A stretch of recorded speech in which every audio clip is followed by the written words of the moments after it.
Bonjour à toutes et à tous et bienvenue sur le webinaire Fiscalité locale, décision question prioritaire de constitutionnalité du 28 novembre 2025. Quel enseignement en tirer? Je suis Maya Efeki, responsable marketing et j'aurai le plaisir d'animer ce webinaire aujourd'hui.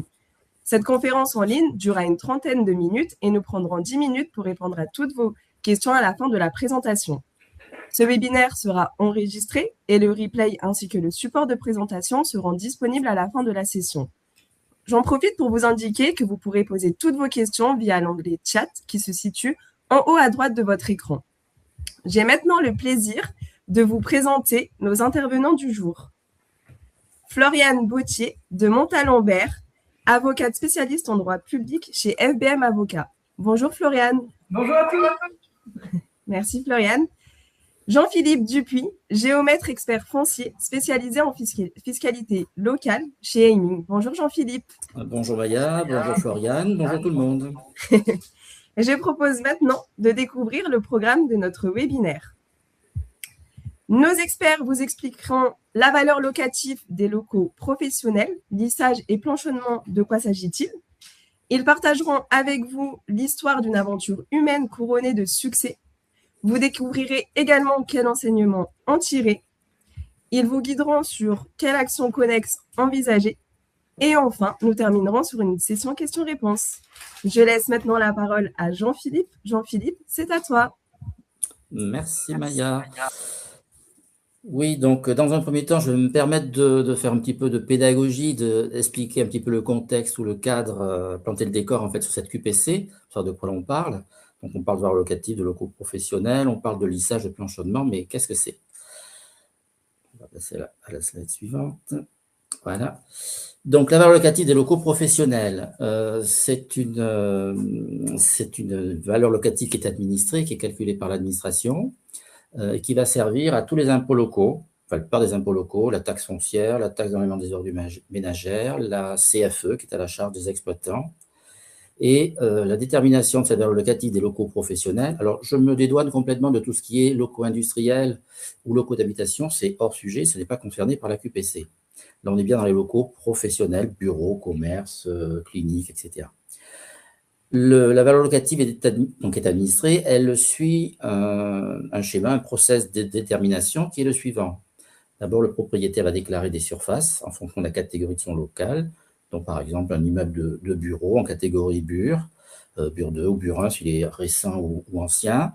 Il va déclarer des surfaces. Donc, c'est donc la surface réelle qui est à prendre en compte, qui correspond à une définition qui n'a rien à voir avec les taxes d'urbanisme. C'est une définition particulière, donc il faut être vigilant dans les éléments qu'il faut déclarer. Ensuite, il y a des pondérations qui sont appliquées à cette surface. Une pondération qui est assez limitée dans le cadre de la révision. Il y a 3 coefficients, 1, 0,5 et 0,20.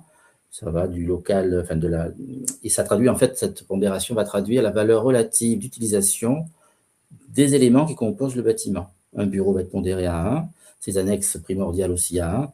Par contre, les annexes couvertes, telles que des locaux techniques à 0,50, voire des annexes extérieures, des terrasses ou balcons ou autres éléments vraiment secondaires à 0,20. On obtient donc une surface pondérée. Là encore, il faut être vigilant sur les éléments qui sont déclarés, puisque c'est la déclaration qui va permettre d'appliquer, de faire en sorte que l'administration applique les coefficients les mieux adaptés. Ensuite, en fonction de la catégorie qui aurait été déclarée et retenue pour le bâtiment, de sa situation dans le département, un tarif est appliqué à l'immeuble, enfin à cette surface pondérée, pour déterminer la valeur locative brute de l'année d'imposition. Cette valeur locative est révisée ou corrigée chaque année, ou ajustée chaque année en fonction de la publication des grilles tarifaires qui sont en général publiées en fin de chaque année. Ensuite, viennent 2 mécanismes qui viennent corriger cette valeur locative brute. Il y a le coefficient de localisation. C'est un élément assez important qui était prépondérant dans cette QPC. C'est un élément, vous verrez plus tard, qui a beaucoup d'impact. Ce coefficient de localisation, il est décidé par la collectivité, par la commune, avec les commissions des impôts directs locaux, les CDVLP, qui vont étudier la commercialité d'une parcelle par rapport à l'ensemble des parcelles du secteur et, le cas échéant, appliquer un correctif à la hausse ou à la baisse qui, en 2017, pouvait varier de plus ou moins 15%, et depuis 2018, cette variation peut être de plus ou moins 30%. Ces coefficients sont mis à jour assez régulièrement, alors pas tous les ans, mais en gros, c'est tous les 3 ans. Et c'est généralement à la suite, la première révision se fait à la suite des élections législatives, des élections, des conseils municipaux. Donc, ce coefficient de localisation est très important. Il va majorer et ça prend en compte effectivement les variations de commercialité qu'il peut y avoir par rapport à un avantage ou un inconvénient sur la localisation de cette parcelle. C'est un des moyens dont les communes disposent pour jouer un petit peu leur politique et favoriser le développement de tel ou tel secteur sur leur territoire. Ensuite, il y a un second correctif qui, lui, est un correctif général qui s'applique à toutes les valeurs locatives, quel que soit le bâtiment, quelle que soit sa catégorie. C'est un coefficient qui a été déterminé en 2017 par l'administration en fonction de l'observation des écarts entre les évaluations anciennes de 70 et les évaluations récentes de la révision. Et en fait, l'objectif de ce coefficient de neutralisation est de maintenir dans toutes les impositions locales l'équilibre qui existait avant la révision entre les locaux d'habitation qui, eux, ne sont pas révisés, donc ils sont encore assis sur des loyers de 1970, et des valeurs locatives révisées pour les locaux professionnels qui, eux, sont assis sur des loyers actualisés, on va dire, à partir de 2017.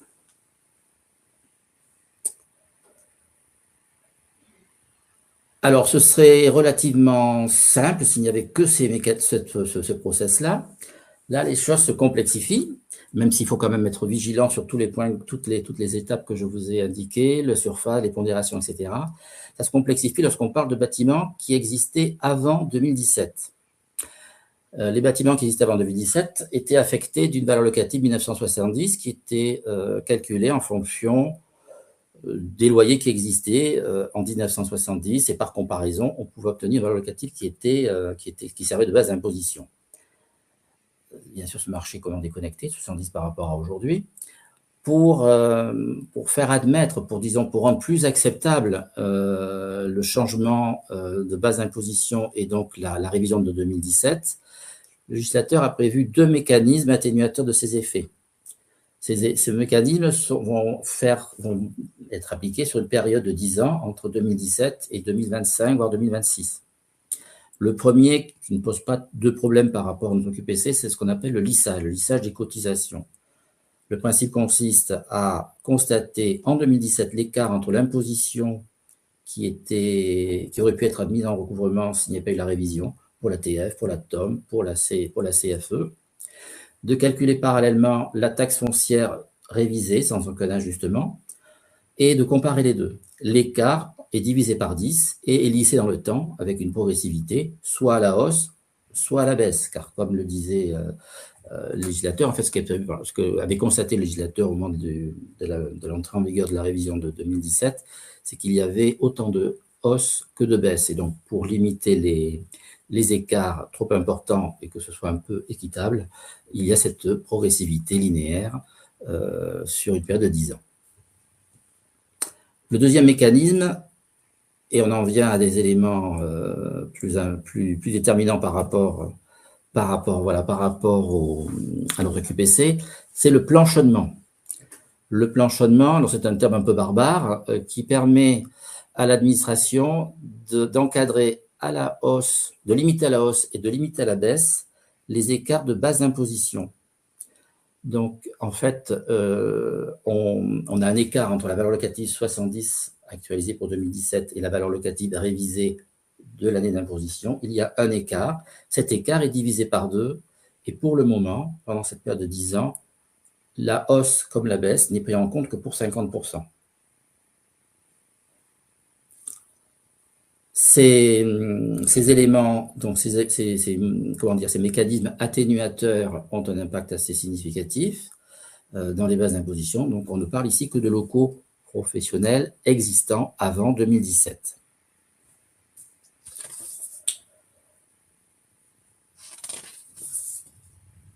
Je vais peut-être passer la parole à Floriane, qui va vous expliquer un petit peu comment l'administration avait appliqué justement ce mécanisme du planchonnement de façon erronée par rapport à la loi, parce que le texte de la loi et comment la QPC et toute la procédure qui a été mise en œuvre a permis de remettre les choses en place et pour arriver à cette solution qui est particulièrement intéressante pour les contribuables. Floriane, je vous passe la main. Oui, merci beaucoup. J'essaie de cliquer sur le slide.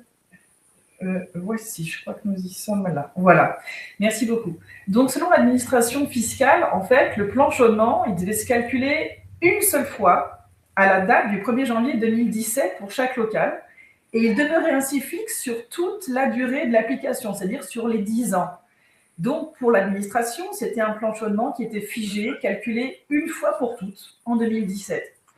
Et cette interprétation a été contestée par plusieurs contribuables dès lors qu'elle aboutissait à créer des différences de traitement liées notamment à l'application des coefficients de localisation dont on a parlé précédemment. Ces coefficients qui donc pouvaient être fixés entre 0,85 et 1,15. Ensuite, dans le cadre de la révision des valeurs locatives, la loi de finances rectificative pour 2015 a ajouté des nouveaux coefficients qui allaient jusqu'à 1,3. Or, ces nouveaux coefficients ne furent applicables qu'à compter des impositions établies au titre des années 2018 et donc n'ont pas été prises en compte par l'administration fiscale qui avait figé les calculs au 1er janvier 2017. Donc, cette difficulté a été soulevée en 2023 dans à l'appui de plusieurs recours devant les juridictions administratives jusqu'au Conseil d'État à l'appui d'une QPC. Donc, un autre terme barbare pour certains. Qu'est-ce que cela signifie? C'est une question prioritaire de constitutionnalité. Ça veut dire que c'est un argument, en sens juridique on appelle ça un moyen, qui est à l'appui d'un procès, d'une argumentation, mais qui est examiné à part, dans un mémoire distinct, et qui, comme son nom l'indique, est examiné en priorité. Comme il s'agit de la Constitution, notre norme suprême, les autres moyens attendent d'être traités. Si ce moyen fonctionne, c'est-à-dire si la loi qui s'applique à notre cas est jugée contraire à la Constitution, à ce moment-là, la loi qui s'applique à nous n'existe plus, est abrogée, et défaut de base légale, et on gagne notre procès. Mais dans la décision qui a été citée donc de novembre 2023, le Conseil d'État n'a pas renvoyé les QPC au Conseil constitutionnel, mais pour une bonne raison, parce que selon lui, la loi était parfaitement claire, je cite. Il a considéré, donc dans cette décision du 13 novembre 2023, que le mécanisme du planchonnement devait être appliqué en comparant la valeur locative non révisée au 1er janvier 2017 avec la valeur locative révisée de chaque année. Il a ainsi censuré l'application donnée par l'administration fiscale et jugé que si un coefficient de localisation est appliqué à compter de l'année 2018 ou d'une année ultérieure, il en est tenu compte pour le calcul du planchonnement.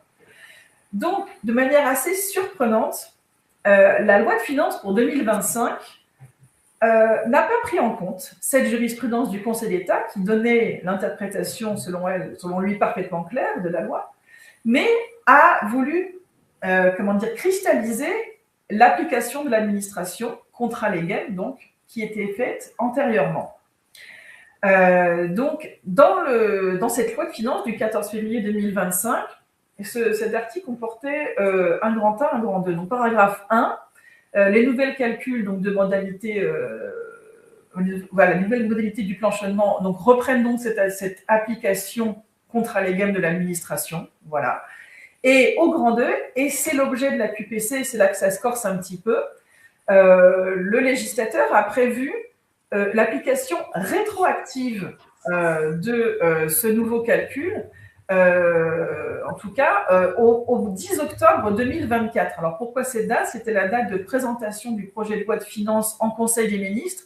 Donc, selon l'administration, c'était une date à laquelle ces nouvelles dispositions ont été rendues publiques. Et donc à la connaissance du public.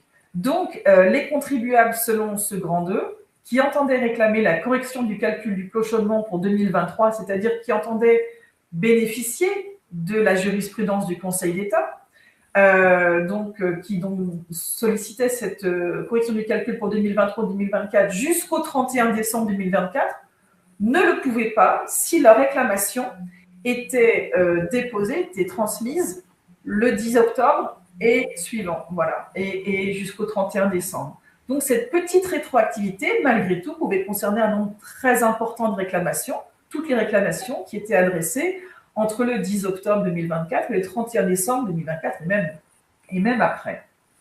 On peut passer donc à la slide suivante. Hop. Voilà.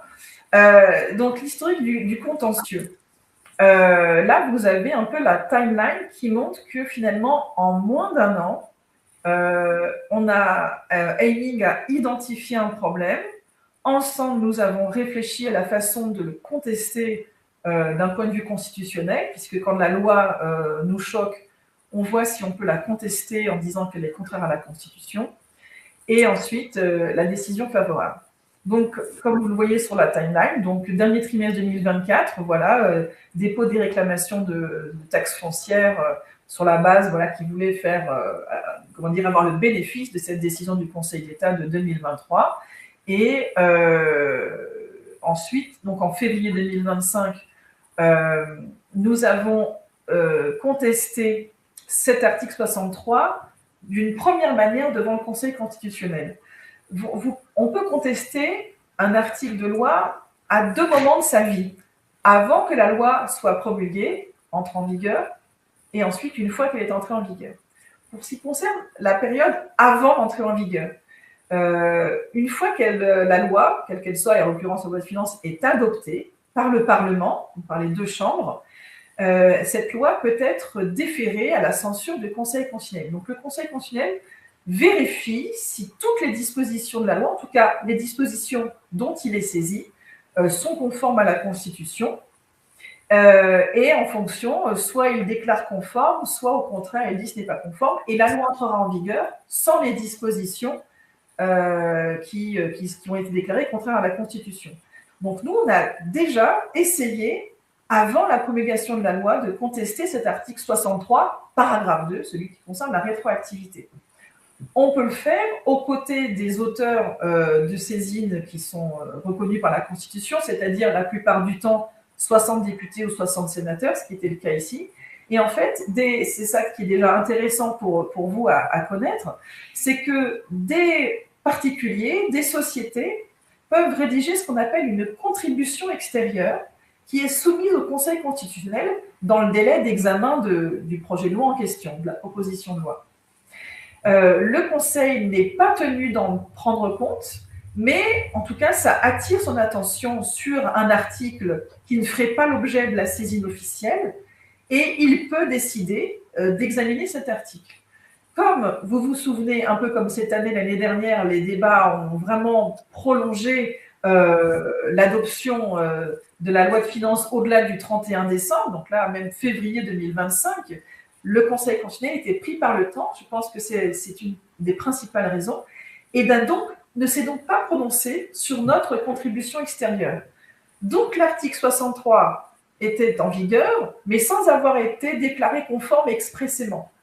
Il nous restait donc une deuxième cartouche, après l'entrée en vigueur de la loi, déposer à l'occasion d'un procès une question prioritaire de constitutionnalité à l'appui de notre recours. Il suffisait donc d'attendre un premier rejet d'une réclamation opposé au motif que l'article 63, paragraphe 2 dit que ces actions sortent du champ. Et donc, voilà, nous attendions et nous l'avons eu. Donc, en mars, on a eu le premier rejet de nos réclamations. Il faudrait juste revenir à la slide d'avant. Hop, j'y suis presque. Voilà. Et donc, 31 mars, et donc nous avons déposé une vingtaine de recours devant 4 tribunaux administratifs différents, en fonction du lieu d'imposition. Donc voilà, c'était Versailles, Montreuil, Montpellier, Melun. Donc là, on passe effectivement à la page suivante. Pour la procédure, en général, nous déposons donc le recours. Dans un mémoire distinct, nous déposons la QPC. Et ensuite, il y a un débat qui se fait avec la juridiction, souvent une audience, et ensuite une décision. Là, devant 2 tribunaux, donc Versailles puis Montpellier, le juge a décidé d'office de transmettre notre QPC au Conseil d'État. En fait, les QPC subissent 2 filtres pour voir si elles sont sérieuses. Un, ça passe au Conseil d'État, Et ensuite, à son tour, il examine la question et il renvoie ou pas au Conseil constitutionnel. Et là, c'était déjà un élément assez favorable, le fait que, successivement, 2 tribunaux renvoient spontanément, sans audience, notre QPC au Conseil d'État. Celui-ci a examiné la question en septembre, et le 17 septembre, à son tour, a renvoyé la question au Conseil constitutionnel. Donc, devant le constitutionnel, c'est comme un procès devant une autre juridiction. Il y a un échange d'écriture avec l'administration, qui est représentée par le Premier ministre, et une audience donc, en novembre, et avec une décision rendue le 28 novembre, favorable, c'est-à-dire qui nous donne raison, et qui considère que le grand 2, voilà, le paragraphe 2 de l'article 63 est contraire à la Constitution parce que la rétroactivité qui était prévue ne répondait pas, et c'est la jurisprudence qui parle de ce critère, ne répondait pas à un motif impérieux d'intérêt général. L'administration essayait de nous dire, ça va désorganiser complètement nos services si on doit faire tous les calculs. On a dit que non, ça concernait finalement un nombre pas si important de contribuables. Et 2, ça allait grever les finances publiques de l'État, et en fait, pas du tout, c'est pas en milliards, c'est éventuellement en millions, et voilà, donc il n'y avait pas de motif impérieux d'intérêt général qui pouvait soutenir cette rétroactivité, parce que comme vous le savez, par principe, normalement, une loi n'est pas rétroactive, hein, une loi dispose pour l'avenir. Et donc, dernier point de cette frise chronologique, bien écoutez, décision du 28 novembre, et 15 jours plus tard, devant le tribunal de Montreuil, je crois, l'administration fiscale a prononcé d'office le dégrèvement des sommes que nous avions, qui avaient été réclamées en tout cas auprès d'elle, et donc n'a pas attendu d'y être contrainte par le juge en conséquence logique et inévitable de la QPC, de la déclaration d'inconstitutionnalité. Voilà, donc ce que nous espérons aujourd'hui, c'est que bien sûr l'administration fiscale soit aussi diligente et reconnaisse qu'elle n'a pas d'autre choix devant les autres tribunaux. Voilà, nous l'attendons donc avec impatience. Je t'en prie, donc Jean-Philippe, si tu veux. Oui, je vais afficher le slide avec le petit résultat sur ce fameux dossier qui n'était pas très, très important. Voilà, c'est un petit dossier avec une taxe foncière relativement, bon, c'est pas négligeable, 47 000 €, mais l'économie qui a été générée par votre intervention et notre collaboration à cette intervention-là a permis de générer une économie de 5 700 € pour ce propriétaire en question, donc celui qui a fait l'objet de de la décision de la QPC. Mais effectivement, on attend d'autres dossiers qui devraient sortir prochainement. Je voulais quand même attirer l'attention sur ce que j'avais dit par rapport à mes premiers propos, qui était de parler du coefficient de localisation. L'importance ou l'intérêt finalement de ce recalcul de planchonnement, il est surtout lié au fait, ou il est très important du moins, plus important, lorsqu'effectivement, à partir de 2018, un coefficient de localisation a été appliqué qui n'était pas appliqué en 2018. Et d'autant plus que ce coefficient était très important. Lorsqu'il y avait un coefficient de 1, par exemple, en 2017, c'est-à-dire que le parcelle était considéré comme sans avantage ou inconvénient particulier, et que l'année suivante, en 2018, une majoration de 1,30 lui est appliquée, l'écart entre la valeur révisée et la valeur 70, finalement, est beaucoup plus importante. Et donc, la correction du mécanisme du calcul du planchonnement est d'autant plus importante dans ces cas-là. Dans le cas général où il y a une augmentation linéaire ou une variation linéaire qui est uniquement liée à la mise à jour des grilles tarifaires, l'impact est beaucoup moins important. D'accord ? Ensuite, je vais vous parler… attendez, je vais prendre le slide qui va bien. Je ne suis pas à l'aise avec le… Voilà, c'est ici. Donc, c'est une décision qui a effectivement fait grand bruit. Elle a paru dans pas mal de publications avec des sollicitations qui ont été reçues par beaucoup de nos clients ou de prospects, de propriétaires. Je vais laisser Maïa lancer un premier sondage qui est pour savoir un petit peu si vous avez été un petit peu le taux de personnes qui auraient pu être, ou de sociétés qui auraient pu être contactées à ce sujet-là, et de voir quelle a été un peu leur réaction et leur réponse. Alors voilà, normalement, vous pouvez voter. Donc, n'hésitez pas à voter. On vous laisse quelques minutes pour pouvoir voter. Même si vous hésitez entre deux réponses, votre ressenti compte. Donc, n'hésitez pas à voter.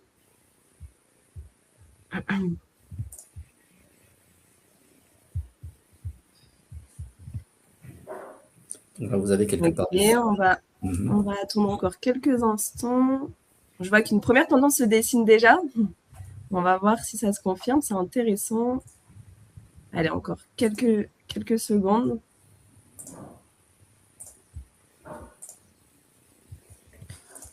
Super. Alors, le sondage est maintenant terminé. Je vous propose donc de découvrir les résultats ensemble. Alors, on a 100% de réponses qui ont répondu non, qui n'ont pas été contactées suite à la décision du Conseil constitutionnel pour mener des actions. D'accord. Voilà. Je te relaisse la main, du coup, Jean-Philippe. Oui, mais c'est un résultat un peu surprenant. Enfin, ça veut dire que finalement, vous n'étiez pas du tout concerné par cette QPC, vous n'avez pas été ciblé, je dirais, par les éventuelles sociétés ou experts qui vous proposaient d'intervenir sur cette mission. En tous les cas, nous, on a été contactés par des clients qui avaient effectivement reçu des sollicitations. On verra un petit peu plus loin, qui étaient parfois périlleuses, parce qu'il y avait quand même pas mal de vérifications. Comme vous l'avez pu comprendre, il y a quand même pas mal de calculs, beaucoup de calculs et de vérifications à faire dans les bases d'imposition, et qu'à partir du moment où l'administration ouvre le capot du moteur et il va voir un petit peu les valeurs locatives, les surfaces, etc., s'il y avait des sous-impositions ou des risques, ils pourraient être révélés lors de l'instruction des contentieux sur le recalcul du plan chaudement. Alors, quels enseignements pouvons-nous tirer de cette magnifique collaboration? Moi, j'ai eu beaucoup de plaisir à travailler avec Floriane sur ce dossier, sur la construction de l'argumentaire, moi en apportant ma partie technique, je dirais, et Floriane son expérience dans le droit public. C'était très enrichissant, et en tous les cas, ça montre que la coopération entre un avocat et puis des experts pragmatiques, je dirais, est tout à fait louable et arrive à ses fins. Donc, en gros, les enseignements que l'on peut en tirer, vous les avez résumés dans ce slide. Il y en a bien d'autres. Hein. On a voulu mettre l'attention sur certains. Donc, la loi, même si elle prévoit une rétroactivité, elle peut le prévoir, elle est encadrée, cette rétroactivité, elle doit remplir certains critères. Et bien les experts en droit public sont là pour vérifier que toutes les conditions sont remplies. Donc, il faut faire appel effectivement à cette compétence. Ce n'est pas parce qu'une loi non plus a été votée qu'elle est irréprochable. La preuve en est, on peut très bien faire reconnaître une inconstitutionnalité. Il faut oser y aller. Donc la question est de savoir est-ce que tous les redevables ou tous les contribuables qui se sentent lésés ont la volonté ou se sentent capables de pouvoir intervenir.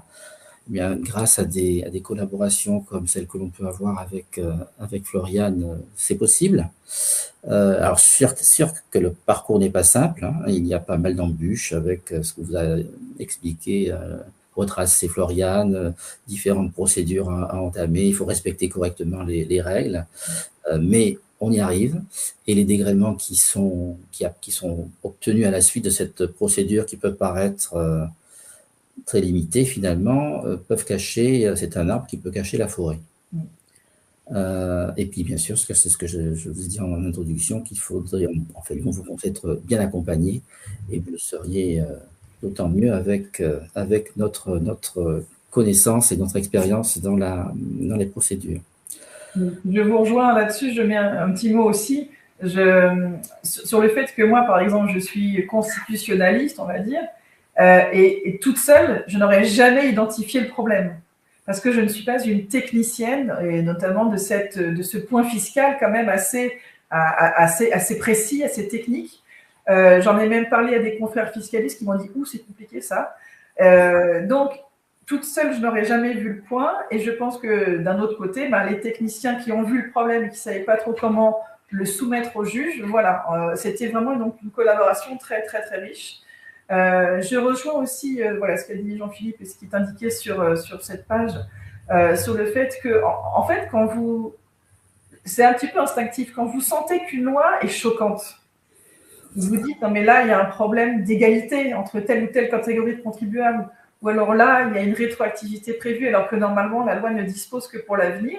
Voilà, il faut faire appel à des conseils, enfin en tout cas des juristes en droit constitutionnel, qui peuvent vous dire si on peut ou pas contester. Mais au départ, c'est vrai que ça vient un petit peu dans le cœur ou les tripes du technicien qui voit quelque chose de choquant, d'une part. Et d'autre part, ce qui était très intéressant dans notre contentieux, c'est qu'en fait, on l'a, comment dire, suivi même avant. Moi, j'ai été saisie au stade d'une consultation sur les chances de succès d'un recours constitutionnel. Consultation, saisine du Conseil constitutionnel a priori, c'est-à-dire avant l'entrée en vigueur de la loi, saisine du Conseil constitutionnel après l'entrée en vigueur de la loi. Donc là, on a vraiment bombardé, si je puis dire, à chaque étape de la vie de la loi. Et donc, c'était un travail tout à fait passionnant, enrichissant et surtout, et heureusement, pour notre travail fructueux. Voilà.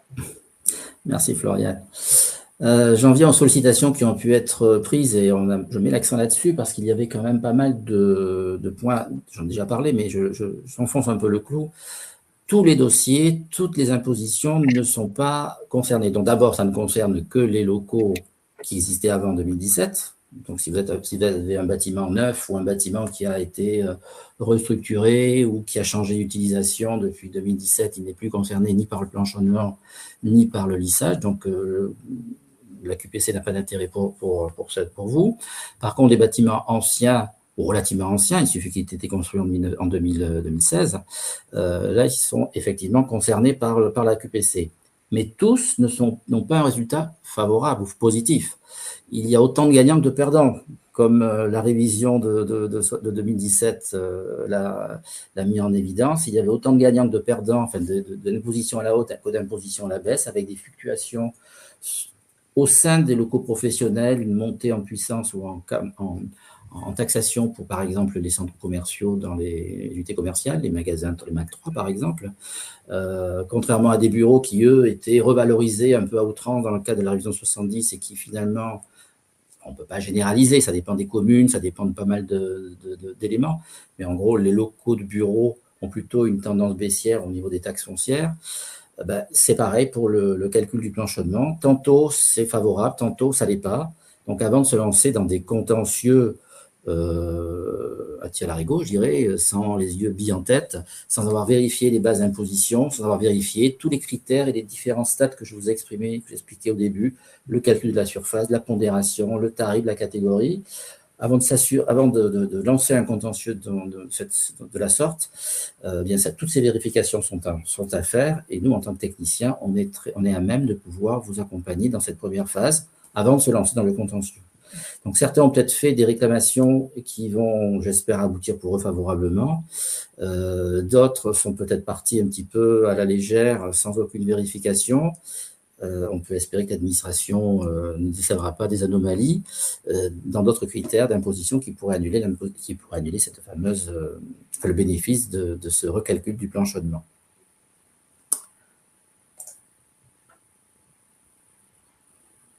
Et notre deuxième sondage. Alors, avez-vous vérifié les bases d'imposition avant de solliciter le recalcul du planchonnement? Donc, ici encore, vous avez 3 éléments de réponse.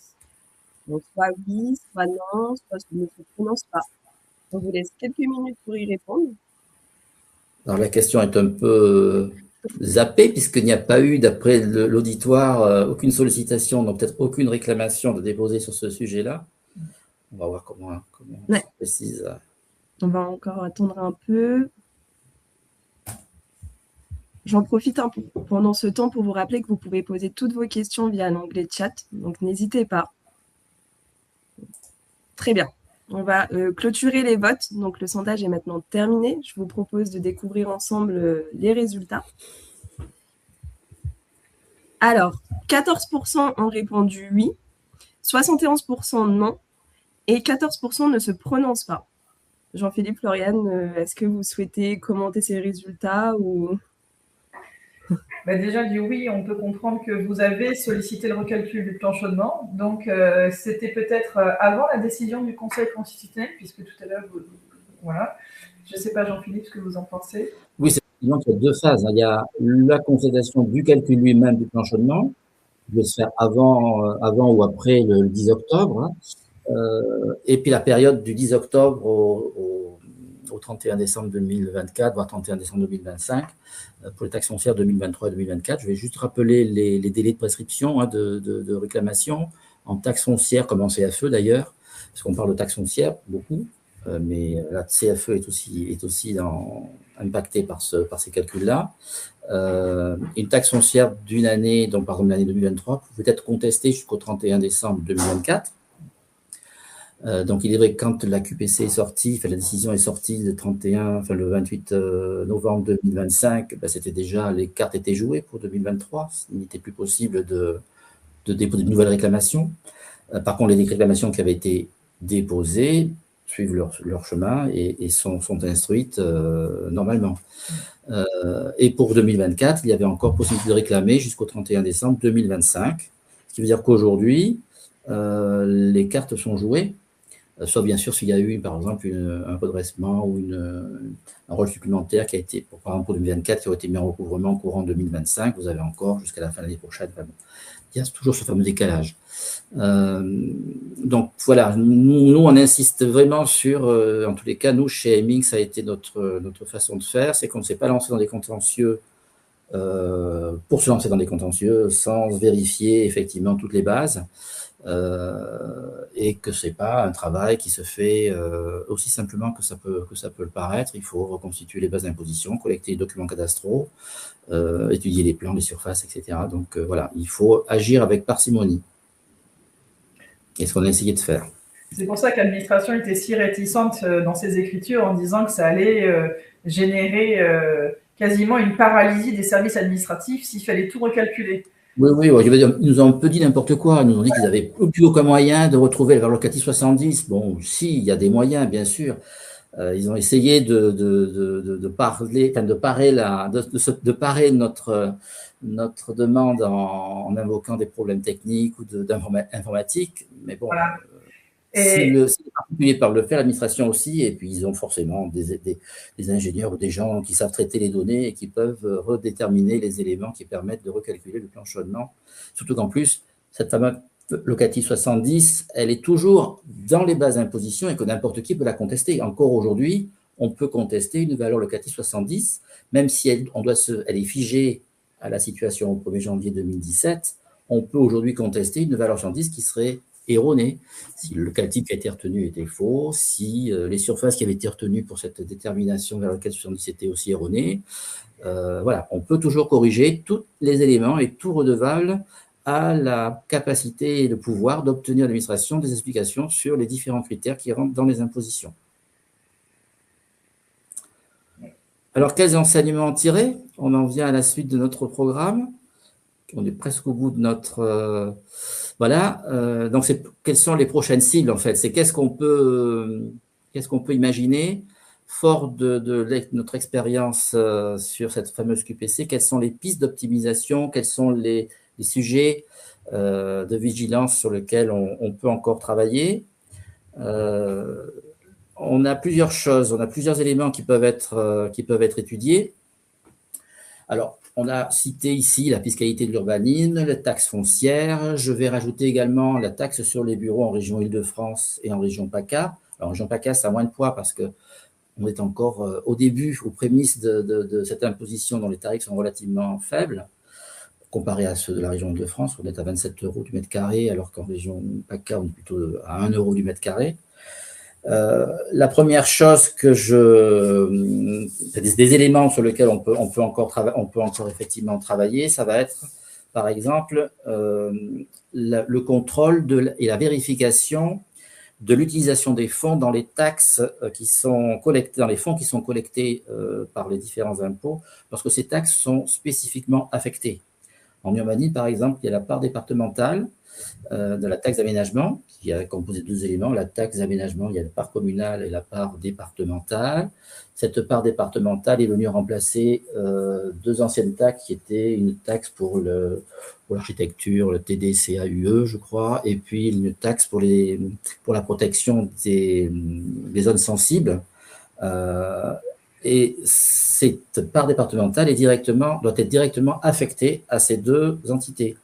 Or, on a pu constater en examinant les budgets et en suivant un petit peu les fonds qui étaient collectés, que le département ne réattribuerait pas la totalité des fonds collectés à ces fonds affectés pour, par exemple, les espaces naturels sensibles. Donc, ça crée une illégalité, donc Floriane pourra essayer peut-être d'étudier, de voir l'opportunité de la contester, qui pourrait rendre illégale la taxe d'aménagement concernant la partie départementale. C'est une piste à étudier que l'on est en train d'étudier justement. C'est un peu ce qu'on a fait également sur la taxe d'enlèvement des ordures ménagères, où là, effectivement, la taxe des ordures ménagères doit uniquement servir à financer le service d'enlèvement des déchets pour les ménages. Il y a des règles budgétaires qui sont fixées, qui ont évolué dans le temps. Il y a pas mal de contentieux que l'on a réussi à mener depuis déjà plusieurs années pour pouvoir régulariser et faire entendre l'illégalité, reconnaître l'illégalité de certains taux, de certaines délibérations qui votaient des taux et créant des disproportions entre les recettes et les dépenses manifestement énormes et disproportionnées, qui ont rendu illégal le taux, la délibération, le taux mis en recours, qui avait servi à mettre en recouvrement les taxes d'enlèvement des ordures ménagères, et donc l'annulation quasiment totale de la taxe d'enlèvement des ordures ménagères pour certaines années. Ensuite, suite de cette... alors, toujours pareil, il y a une parade que l'administration ou que le législateur met en place, qui est d'augmenter, par exemple, pour la taxe d'ordures ménagères, quelles sont les dépenses que l'on peut prendre en compte. Donc, ça évolue dans le temps, mais il y a une veille à avoir. Cette veille, on l'assure techniquement, on l'assure juridiquement avec nos avocats partenaires, de façon à pouvoir offrir les meilleures prestations possibles et s'assurer qu'effectivement, les fonds affectés, les taxes affectées soient bien réparties au mieux possible et selon les règles fixées par la loi. En taxe foncière, on a également d'autres sujets qui sont le fameux coefficient de localisation qui est voté, qui est décidé chaque année, mais régulièrement tous les 3 ans, à la suite des élections, notamment à la suite des élections prochaines, celle de 2026, il va y avoir des élections, et donc en 2027, on va voir apparaître de nouveaux coefficients qui vont être mis à jour. Est-ce que ces coefficients, ces mises à jour sont fondées? Est-ce que la justification d'une majoration de 30% sur une parcelle est fondée, légale? Est-ce que ça correspond à une réalité de fait? Voilà, c'est des choses que l'on examine, il faut être vigilant, attentif. Les délais sont très courts pour contester ces délibérations. En tous les cas, on essaie de faire le maximum pour pouvoir surveiller les grosses variations et proposer effectivement de remettre les pendules à l'heure si jamais il y avait des anomalies ou des valorisations un peu excessives. En taxes sur les bureaux, par exemple, on en parlait tout à l'heure, les taxes sur les bureaux, on voit la pratique de l'administration, notamment dans les contrôles fiscaux, va être d'incorporer dans la surface taxable des éléments que la loi ne précise pas comme étant des éléments taxables. Notamment, il y a des redressements ou des contrôles qui vont réintégrer dans la surface de bureaux des locaux qui sont certes annexés ou à côté du local principal, mais qui n'ont aucun intérêt pour l'activité, comme par exemple des balcons, des terrasses, des toitures, des choses comme ça, que l'administration aurait tendance à réincorporer au tarif du bureau, une belle pièce de bureau. Donc, c'est pas normal, il y a quelque chose qui nous titille. Il y a probablement des recours juridiques à mener, des recours au niveau peut-être de la loi ou des précisions à faire apporter sur ces éléments-là. Donc voilà, c'est un petit peu le genre de sujet que l'on peut travailler en collaboration avec des professionnels du droit de façon à faire aboutir, à préserver les intérêts de nos clients. Il y a bien d'autres sujets, mais bon, je pense que le temps qui nous était imparti arrive à échéance. Je ne sais pas s'il y a des questions. Maya? Lauriane. Nous avons pas mal de questions.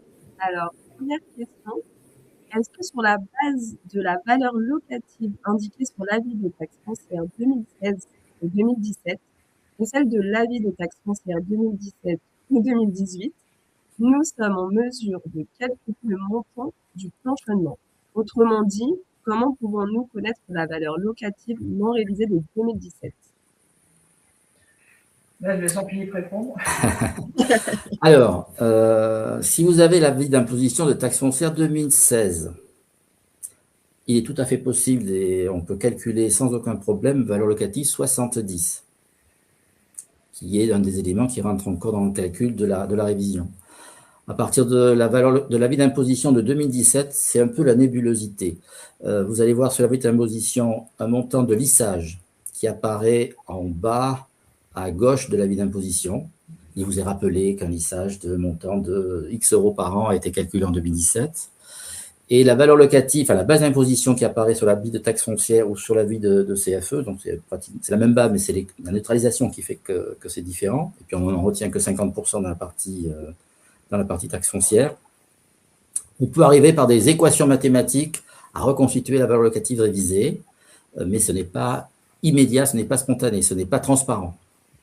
Et dans les années suivantes, c'est pareil. Vous allez retrouver sur votre avis d'imposition de l'année 2024 ou 2025, celui de l'année dernière, vous allez voir apparaître le montant du lissage toujours en bas à gauche, qui normalement est le même que celui qui était sur l'avis d'imposition de 2017, sauf s'il y a eu des modifications, des modifications légères, je dirais, dans le bâtiment, ou si vous avez vendu quelques lots, des choses comme ça.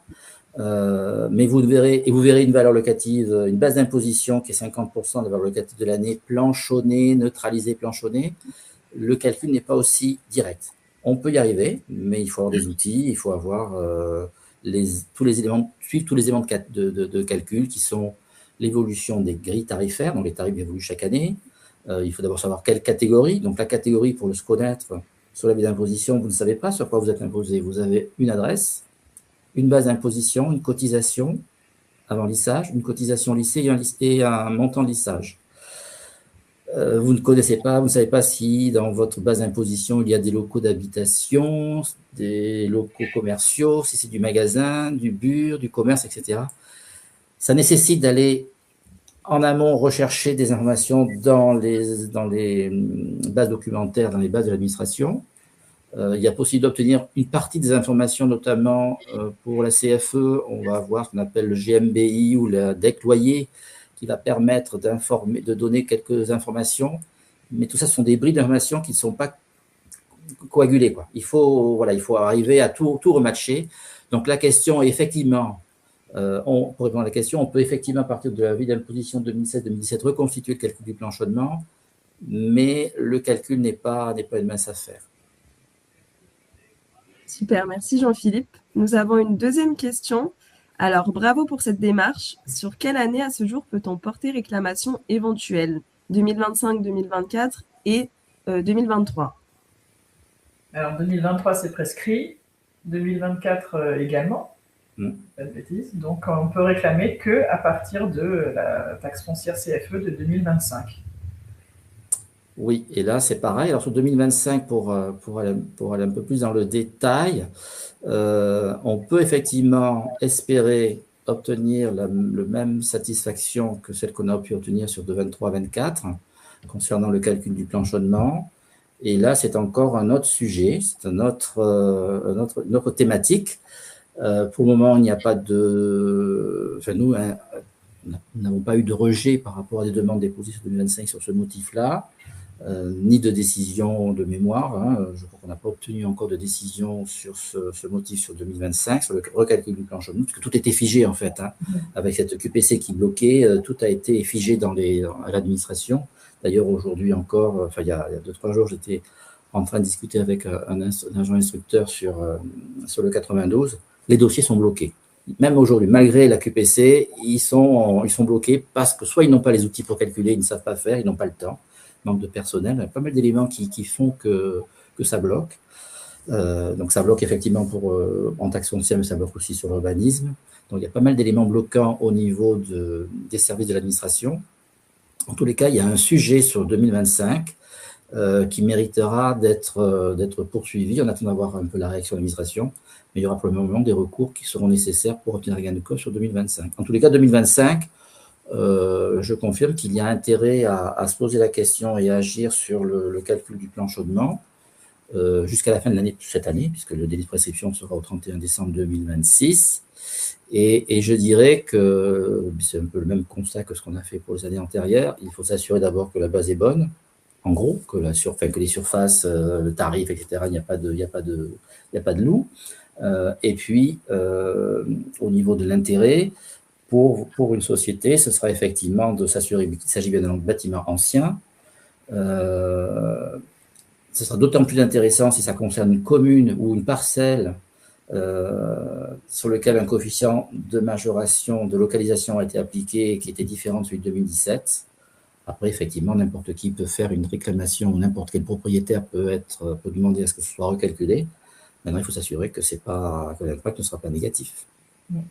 Et on a déjà rencontré, j'ai eu des exemples de dossiers où, en refaisant tout le calcul, tout le schéma, finalement, le recalcul du plan chaudement aboutissait à une hausse de l'imposition. Donc, prudence. En tous les cas, oui, la réponse est... Et vous avez jusqu'à la fin de cette année pour contester la taxe foncière 2025 sur ce motif-là ou sur d'autres motifs. Super. Et la CFE, c'est pareil. Hein. La CFE, c'est le même délai. Super, merci beaucoup. Je vois que nous avons pas mal de questions, mais je suis désolée, nous sommes contraints par le temps. Je vous propose donc de clôturer ce webinaire et nous reviendrons vers vous rapidement pour répondre à toutes vos questions. Ce webinaire est maintenant terminé. Un grand merci à nos deux intervenants pour leur précieux éclairage tout au long de ce webinaire. Le support de présentation est disponible dans la section documents juste en haut à droite de la plateforme. Vous pouvez également retrouver l'ensemble de nos webinaires sur notre site internet aiming.fr, rubrique Newsroom. Merci d'avoir participé à ce webinaire et je vous souhaite à toutes et à tous une très belle journée. À bientôt. Au revoir à tous et à toutes. À bientôt, au revoir à toutes. Merci bien.